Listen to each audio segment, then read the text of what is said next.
마노아가 여호와께 기도하여 이르되 주여, 구하옵나니 주께서 보내셨던 하나님의 사람을 우리에게 다시 오게 하사 우리가 그 나을 나에게 어떻게 행할지를 우리에게 가르치게 하소서.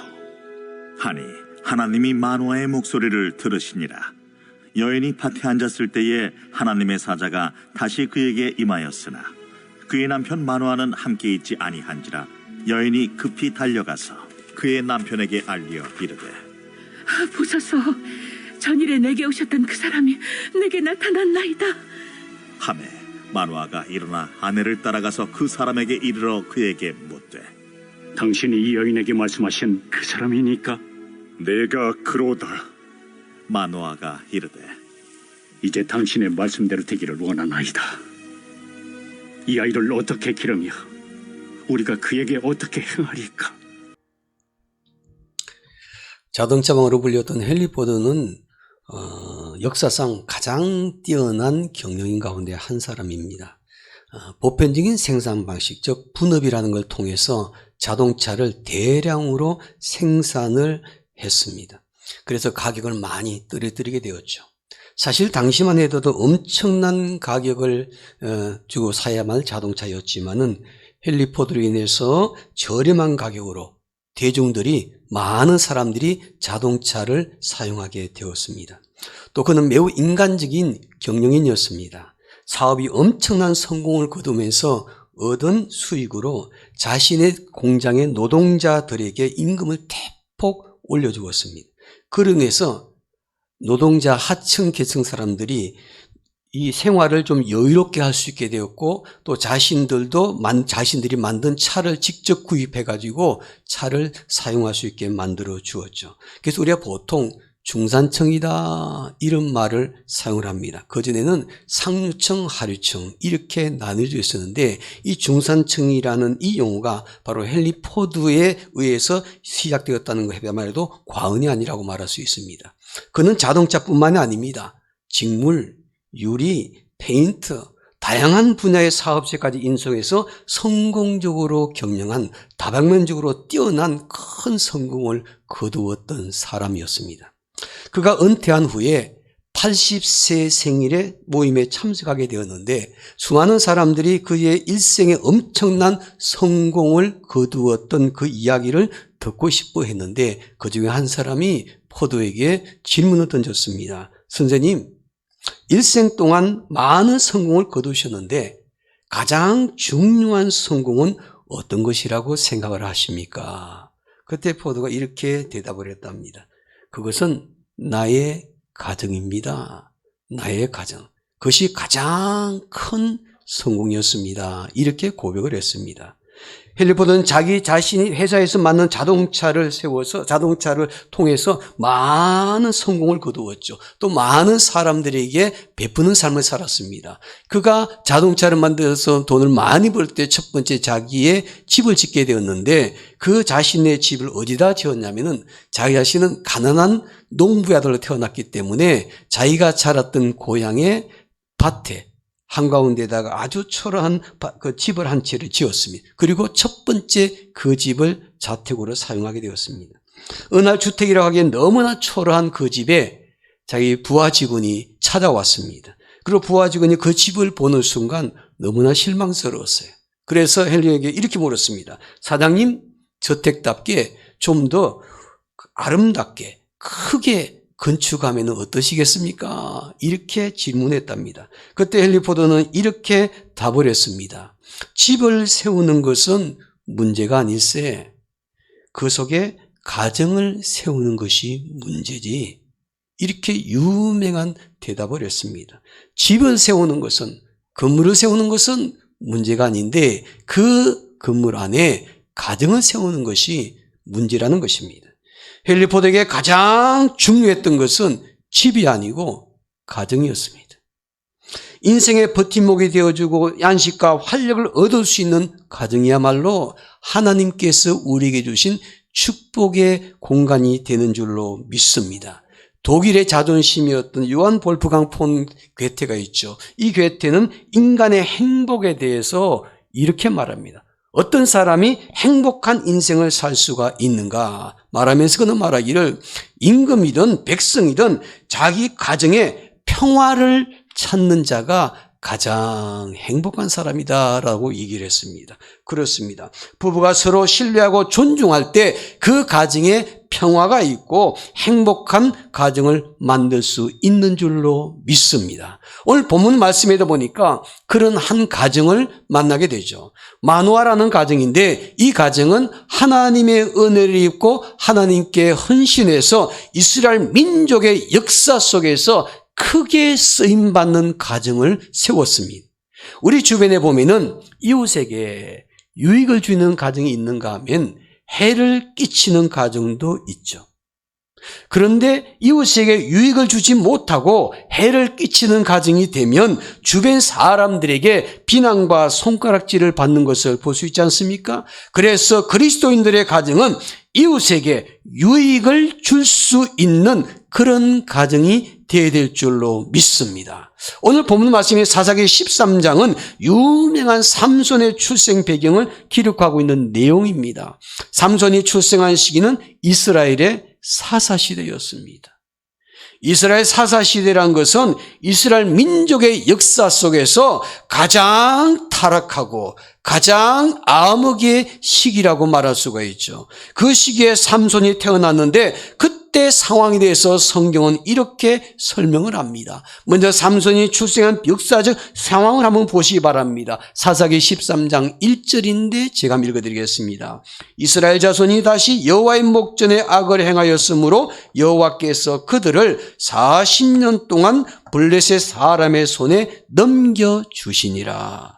이스라엘 자손이 하나님 앞에서 악을 행하다가 하나님의 징계를 받아서 40년 동안 블레셋 사람들에게 압제를 당했다라고 성경은 말하고 있죠.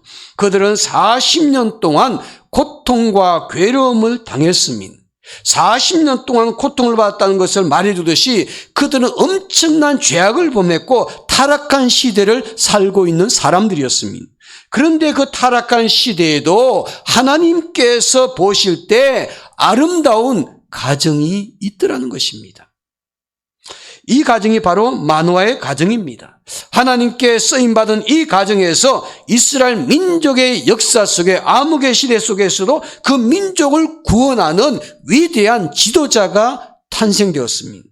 타락한 시대도 하나님께 헌신한 마노아의 가정이 있었기 때문에 그 가정을 통해서 삼손이 태어났고 그 삼손을 통해서 이스라엘 민족이 블레셋 사람들로부터 구원을 받아서 20년 동안 태평성대를 이루었다고 성경은 말하죠. 타락한 시대도 하나님께 쓰임받는 가정이 있습니다. 어렵고 힘든 시기 속에서도 하나님께 쓰임받는 그런 가정이 있습니다. 하나님의 축복을 경험하는 그런 가정이 있습니다. 바로 태면의 모든 가정들이 어려운 시대에 하나님의 축복을 경험하고 그 축복을 이웃에게 나눌 수 있는 축복의 통로가 되는 가정들이 되기를 주님의 이름으로 축원합니다. 우리도 마노아의 가정처럼 이 어려운 시대에도 하나님의 축복을 가지는 통로로 쓰임받게 될 때 저와 여러분들의 가정이 하나님께 영광 돌리는 가정이 될 것이고 또 주변 이웃들에게 칭송받는 존경받는 그런 믿음의 가정이 될 줄로 믿습니다. 그러면 마노아는 어떻게 하나님께 쓰임받는 가정을 세울 수가 있었을까? 마노아가 하나님 보시기에 아름다운 가정을 세워서 민족을 위해 크게 쓰임받을 수 있었던 비결이 무엇일까? 어떤 가정이 하나님께 쓰임받는 가정이 될 수가 있을까? 첫째로 하나님께 쓰임받는 가정이 되려면 기도하는 가정이 되셔야만 합니다. 기도하는 가정이 하나님께 쓰임받게 되는 것입니다. 8절 말씀을 보시기 바랍니다. 8절 말씀 우리 다 함께 한 목소리 읽겠습니다. 마노아가 여호와께 기도하여 이르되 주여 구하옵나니 주께서 보내셨던 하나님의 사람을 우리에게 다시 오게 하사 우리가 그 낳을 아이에게 어떻게 행할지를 우리에게 가르치게 하소서 하니. 마노아는요 하나님께 기도하고 있습니다. 그는 기도하는 남편이었고, 기도하는 아버지였고, 기도하는 가장이었습니다. 마노아가 기도하는 시점을 여러분 잘 한번 생각해 보시기 바랍니다. 어느 날 하나님의 사자가 마노아에게 아니라 마노아의 아내에게 나타나서 내가 잉태하여 아들을 낳을 것이라고 말을 전해 주었죠. 그 당시 마노아의 아내는 잉태하지 못해서 아이가 없었어요. 전혀 아이를 낳을 수 없는 여인이었습니다. 그런데 어느 날 하나님의 사자가, 천사가 그녀에게 나타나서 잉태하여 아들을 낳을 것이라고 말하자 그녀는 그 길로 남편에게 달려갔습니다. 그리고 그 사실을 말해 주었습니다. 여러분, 여러분들의 가정에 이런 일이 있다면 여러분 어떻게 반응하시겠습니까? 우리의 남편들이요, 아내가 이렇다면 어떻게 반응을 하시겠습니까? 마노아가 그 아내의 말을 듣고 가장 먼저 한 일이 무엇입니까? 그는 아내의 말을 듣고 하나님께 기도하기 시작했습니다. 기도하기 시작했다. 그는 하나님의 사자가 한 말을 믿었기 때문에 그 말을 전해 듣는 즉시 하나님께 먼저 기도했다는 것입니다. 아내의 그 말을 듣고서 하나님에 대한 신뢰감이 없다면 하나님께 기도하지를 못했을 것입니다. 그 아내의 손을 붙잡고 기뻐할 수도 있었을 것이고, 아니면 아내가 한 말을 듣고서 의심할 수도 있었겠죠. 그런데 마노아는 전혀 그렇게 하지 않았습니다. 아내의 손 붙잡고 기뻐하기보다 더 중요한 것은 하나님께 먼저 기도하기 시작했습니다. 주께서 보내셨던 하나님의 사람을 우리에게 다시 오게 하사 우리가 그날 아이에게 어떻게 행할지를 우리에게 가르쳐 주소서. 마노아는 아내에게 그 말을 들었을 때 조금도 의심하지 않았고, 그 아이가 태어나면은 어떻게 양육하며 가르쳐야 될지를 하나님께 기도하면서 물었습니다. 아이를 낳게 해달라고 기도한 것이 아닙니다. 우리 가정에 아들을 달라고 기도한 것이 아닙니다. 그는 하나님께서 아들을 주시겠다고 말씀하셨기 때문에 그저 믿고서 기도한 것입니다. 그 아이가 태어나서 그 아이를 어떻게 양육해야 될지, 그 아이의 양육에 대해서 하나님께 기도하는 마노아의 아버지의 모습을 보시기를 바랍니다. 그는 아이가 태어났을 때 기도를 시작한 것이 아니라 그 아이가 태어나기 전부터, 그 아이가 잉태될 때부터 그 아이를 위해서 기도하기를 시작한 아버지였습니다. 이처럼 마노아는 기도하는 사람이었습니다. 여러분, 마노아가요, 이렇게 기도하는 모습은요, 어쩌다가 기도하는 것이 아닙니다.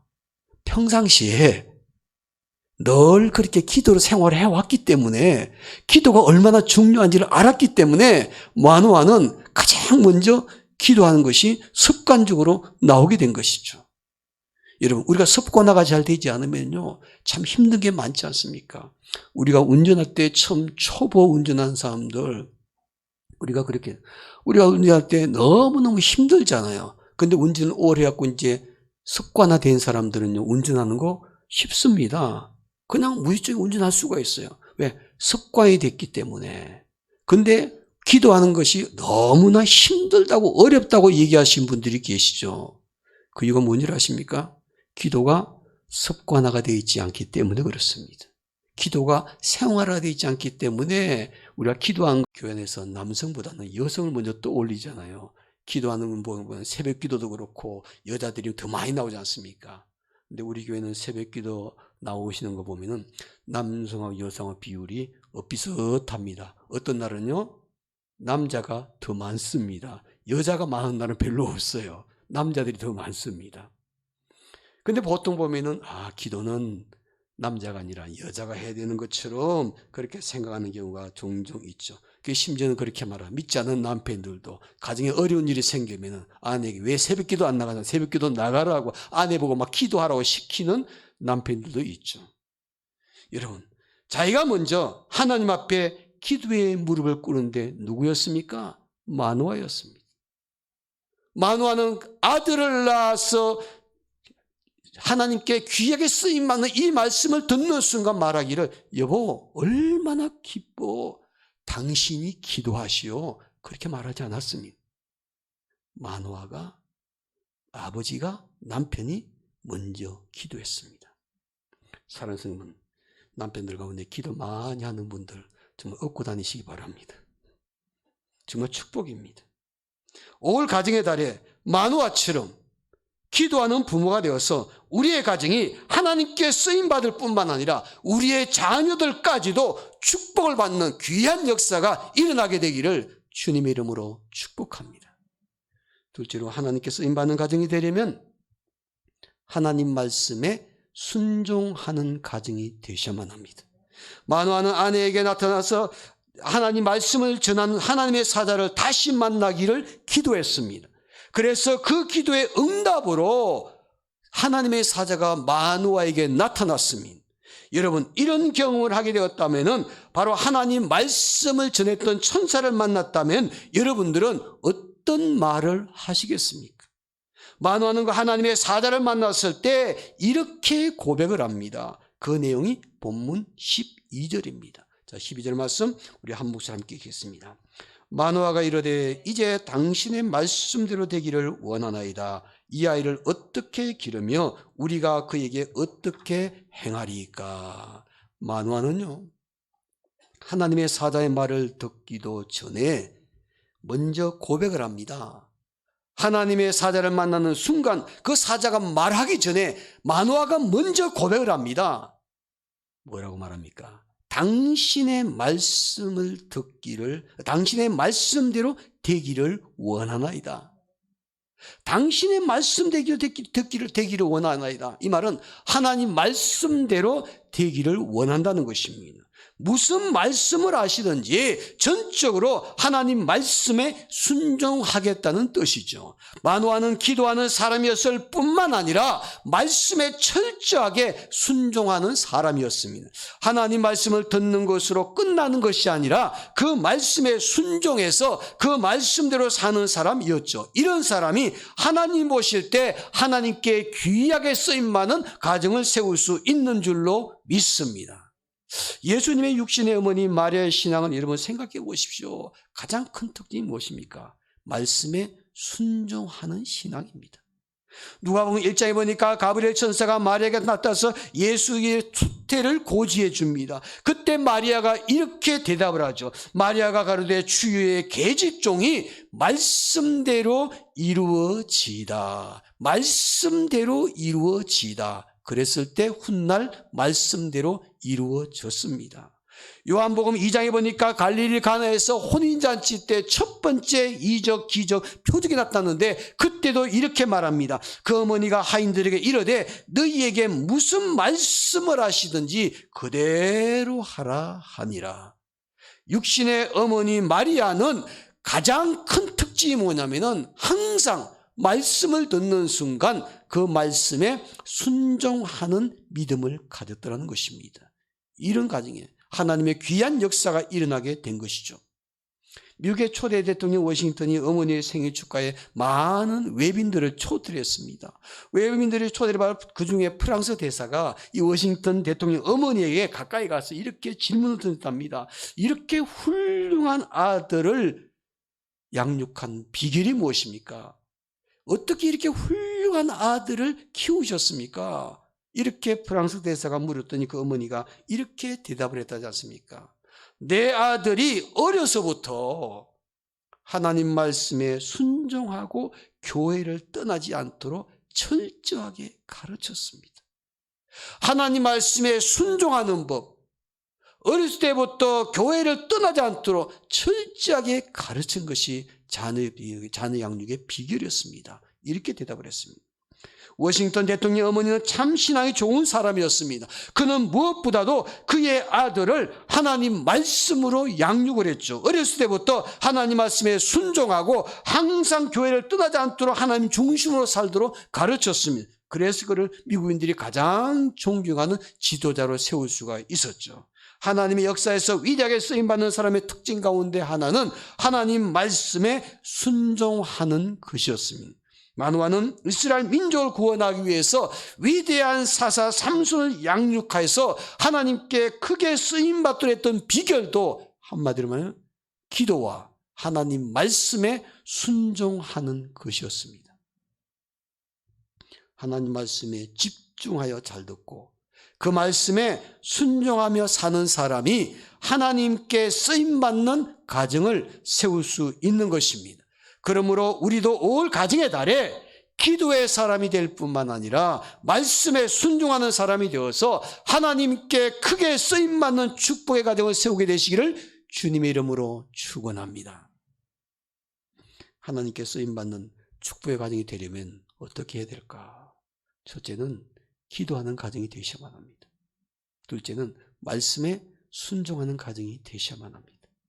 마지막으로 셋째로 하나님께 쓰임받는 가정이 되려면 가족이 서로 존중하는 가정이 되셔야만 합니다. 가족이 서로 존중하는 가정. 이런 가정이 하나님께 쓰임받는 것을 볼 수 있습니다. 마노아와 그의 아내가 서로 대화하는 태도를 한번 주목해 보십시오.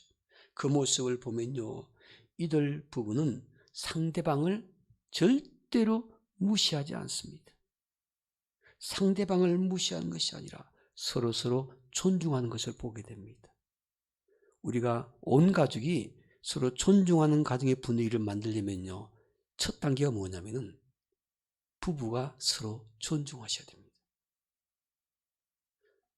아내가 남편을 무시하고 남편이 아내를 무시하게 되면요, 자녀들도 가정에서 존중하는 법을 배울 수가 없습니다. 부부가 서로 존중하게 되면은 자녀들도 서로 존중하게 되어 있는 것입니다. 그래서 가정이 서로가 존중할 수 있는 분위기를 만드는 것은 책임이 누구에냐면요, 부부에게 있습니다. 자녀들이 부모를 존중하게 하려면은 부모들이 자녀를 먼저 존중하셔야만 합니다. 이럴 때 그 가정이 하나님 보실 때 정말 은혜 누리고 축복받고 쓰임받는 가정을 만들 수가 있는 것입니다. 마노의 아내가 하나님의 사자를 만났을 때 보십시오. 두 번 그 자리에 남편이 없었습니다. 아들은 낳을 것이라는 그 천사의 말을 듣는 그 현장에 남편 마노아가 두 번 다 없었습니다. 남편이 그 자리에 없는 가운데 아내가 하나님의 사자에게 아이를 잉태해서 아들을 낳을 것이라는 말을 듣게 되었죠. 마노아의 아내는 아이를 낳을 수 없는 여자였지 않습니까? 지금까지 아이를 낳지 못하고 인생을 살아왔습니다. 잉태도 한 적이 없는 여자였습니다. 그런데 어느 날 느닷없이 아들을 낳을 것이라는 말을 듣고 남편에게 달려가서 말을 하게 되었죠. 여러분, 만약 여러분이라면 이런 상황에서 어떻게 반응하시겠습니까? 만약 여러분들의 남편이라면 어떻게 반응하시겠습니까? 쓸데없는 소리 하지 마라. 쓸데없는 소리 하지 마라. 심하면 이렇게 말하죠. 당신 지금 제정신이야? 아이를 낳지 못해서 사람들에게 시선이 힘들고 그러니까 이제 당신이 드디어 이제는 돌았군 돌았어. 뭐 이렇게 반응하는 남편도 있을 겁니다. 그런데 마노아 태도를 보시기 바랍니다. 어떻게 했는지. 10절 말씀입니다. 제가 읽겠습니다만요. 여인이 급히 달려가서 그 남편에게 고하여 가로되 보소서 전일에 내게 임하였던 사람이 또 내게 나타났나이다. 지금 두 번째 경험하고 난 다음에 남편에게 가서 또 말합니다. 그때 마노아가 어떻게 반응한지 보시면 11절입니다. 그 다음 절. 마노아가 일어나 아내를 어떻게 따라가서 그 사람에게 이르되 그 사람이 이르러 그에게 묻되 당신이 이 여인에게 말씀하신 그 사람이니까 하니. 여러분, 이 광경 여러분 어떻게 연상이 되십니까? 마노아가 아내의 말을 듣고 이해할 수 없는 얘기였지만 절대 무시하지 않았습니다. 우리 지방의 목사님 가운데요, 핸드폰에다 저장해 놓은 가훈이 있습니다. 그 가훈을 보니까 보이는 이렇게 나와요. 여자 말을 잘 듣자. 이렇게 자기 집이 가훈이라고 해서 정말 여자 말 잘 듣습니다. 여자 말 잘 듣자. 네, 그러니까 아내들도 남자 말 잘 듣자. 서로 존중하며. 마노아가 아내의 말을 들을 때마다 어떤 태도를 취했는지 보십니까? 절대 아내의 말을 무시하지 않습니다. 절대 무시하지 않았습니다. 아내의 말을 듣고 그가 한 일이 무엇입니까? 하나님께 첫 번째는 기도했습니다. 이제는 일어나서 아내를 따라갔습니다. 그리고 아내가 만났던 그 하나님의 사자를 만났습니다. 마노아는요, 아내의 말을 무시하지 않고 아내의 말을 존중해서 귀담아 들었습니다. 여러분, 이런 남편 두고 있는데 아내가 남편을 무시한 사람이 있겠습니까? 남편이 이렇게 아내의 말을 존중하게 되면은요, 아내는 절대 남편을 무시할 수가 없습니다. 종종 우리나라에 그런 말 하지 않습니까? 젊었을 때 잘해야지, 그래야지 나이 들어서 고생 안 한다고 아내한테 눈치밥 안 먹는다고 이렇게 말하면서 농담 비슷하게 하는 이유가 있습니다. 그 왜 그런 말이 나오겠습니까?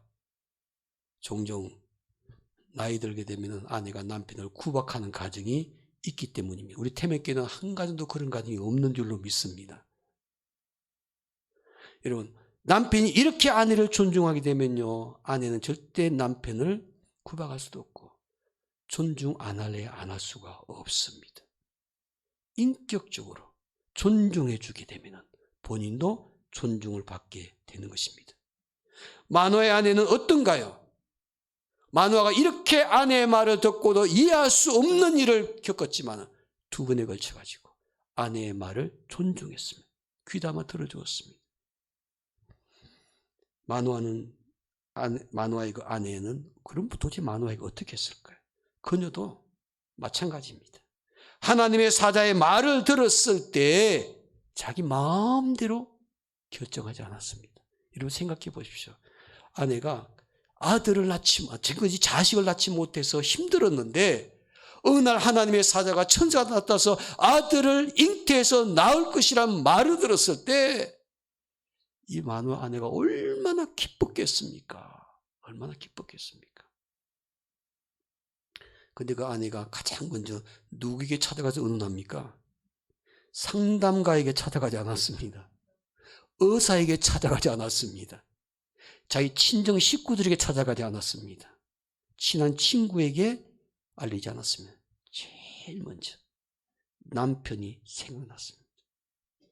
그 남편에게 달려갔습니다. 뛰어갔습니다. 남편에게 달려가서 자기 마음대로 하지 아니하고 그 남편과 상의했습니다. 반드시 남편에게 달려가서 그 말을 전하고 남편과 의논하는 것이 마노아의 아내의 모습이었습니다. 이들 부부가 어떻습니까? 서로 존중하는 거죠. 상대방을 무시하는 분위기를 찾아볼 수가 없습니다. 이런 부부가 하나님 보시기에 아름다운 가정을 세울 수가 있지 않겠습니까?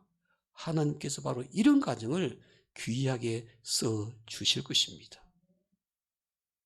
그렇다면 서로 이렇게 존중받는 가정을 만들려면 어떻게 해야 될까요? 상대방에게 절대 먼저 해달라고 요구하지 마십시오. 내가 먼저 실천하셔야 됩니다. 당신이 나를 존중해. 그럼 내가 당신한테 존중해. 우리는 종종 이런 말이 있죠. 오는 말이 고와야 가는 말도 곱다고. 근데 여러분 그렇게 하시면 안 됩니다. 가는 말이 고와야 오는 말도 고운 것입니다. 내가 먼저 남편을 존중하고 내가 먼저 아내를 존중하게 될 때 상대방도 나를 존중해 줍니다. 바로 오늘 본문에 보니까 마노아의 가정이 그런 가정이었습니다. 당신이 나를 먼저 존중해. 나한테 잘해. 그럼 내가 존중하고 잘할게. 문제 해결되지 않습니다. 상대방이 때로는 나를 섭섭하게 하고 나를 무시할 때도 있고 그럴지라도 우리 믿음의 사람들은 내가 먼저 상대방을 귀하게 여기고 존중할 줄 알 때 시간이 되면 가정의 변화가 조금씩 일어나게 되는 것입니다. 폴란드 출신 유명한 과학자 있죠. 마리 퀴리라는 여자입니다. 이 여인은요, 방사성 원소 라듐을 발견해가지고 노벨 물리학상을 받은 과학자 여성이었습니다. 원래 폴란드 출신이었는데 나중에 프랑스로 이제 넘어가게 되죠. 그는 노벨 물리학상을 받았는데 또 계속해서 연구에 매진을 했습니다. 그래서 이제는 노벨 화학상까지 수상을 합니다. 그러니까 이 퀴리라는 여인이요, 2번에 걸쳐가지고 노벨상을 받습니다. 첫 번째 물리학상 받고 또 이만하면 됐다 한 것이 아니라 또 연구에 매진해가지고 이제는 화학상까지 받고, 그래서 물리학상과 화학상을 2개 동시에 받은 마리 퀴리 부인입니다. 이거는요, 소르본 대학에서 최초로 여성 교수로 임명받은 사람이었습니다. 마리 퀴리는 천국 같은 실험실에서 끊임없이 연구하고 실험을 했었습니다. 그런데 그는 과학자이기 이전에 아이들을 키우고 가사를 돌보는 주부였는데 아이 키우고 가사를 돌보는 그 일을 또 잊은 적이 없었습니다. 가정에서도 충실했습니다. 이 2가지를 어떻게 병행해서 이렇게 할 수가 있었을까? 사람들이 다 궁금하게 생각했습니다. 연구라는 거 실험실에 붙어 살아야 될 텐데 어떻게 아이들을 양육하고 가정을 돌보면서 이렇게 훌륭한 일을 할 수가 있었을까? 사람들이 궁금하게 생각합니다. 남편 피에르 퀴리도 과학자였습니다. 그도 아내와 함께 연구활동을 했던 사람이었고 연구실에 늘 붙어 사는 사람이었는데 이 2가지의 일을 수행할 때 아내에게 가장 큰 힘이 되어줬던 사람이 바로 남편이었습니다. 한마디로 남편이 외조를 잘한 거죠. 본인도 과학자이면서 본인도 소르본 대학의 교수이면서 자기 연구하고 자기 생활도 너무 바쁘고 힘들었는데 그럼에도 불구하고 아내에 대한 배려심이 많았습니다. 아내가 연구하고 자녀를 양육하고 가정을 돌볼 수 있도록 이 2가지를 병에서 양립할 수 있도록 잘 도와주었던 사람이 남편이었어요. 그래서 남편 때문에 물리학상도 받고 화학상도 받게 되었죠. 그녀는 그 남편의 고마움에 대해서 늘 마음에 잊지 않고 담고 있었답니다. 그래서 항상 학생들 앞에 서서 말할 때도 그런 이런 얘기를 늘 입에 달고 살았답니다. 나는 참 좋은 남편 만나서 행복합니다. 참 좋은 남편 만나서 행복합니다. 이것은 하나님께서 나에게 주신 축복입니다. 크리스찬이었습니다. 하나님께 나에게 주신 축복이었습니다. 사랑하는 여러분, 우리 마음속에 내 남편 하나님께서 나에게 주신 축복입니다. 아내, 하나님께서 나에게 주신 아내의 축복입니다. 이런 마음 갖고 있으면요, 가정이 서로서로 존중 안 할래 안 할 수가 없습니다. 그런 의미에서 저도 공개적으로 얘기합니다. 저도 제 아내를 만나서 행복합니다. 하나님께서 저런 아내 주셔서 이건 하나님의 축복입니다. 모두가 함께 그런 마음 가지고 서로서로 존중하게 되면은 하나님 그 가정에 축복하십니다. 올 가정의 달에 내가 먼저 그 일을 실천할 수 있는 우리 태면의 성도들이 되어서 우리 모두가 함께 하나님께 귀하게 쓰임받는 가정을 세우는 5월이 되기를 주님의 이름으로 축원합니다. 기도하겠습니다.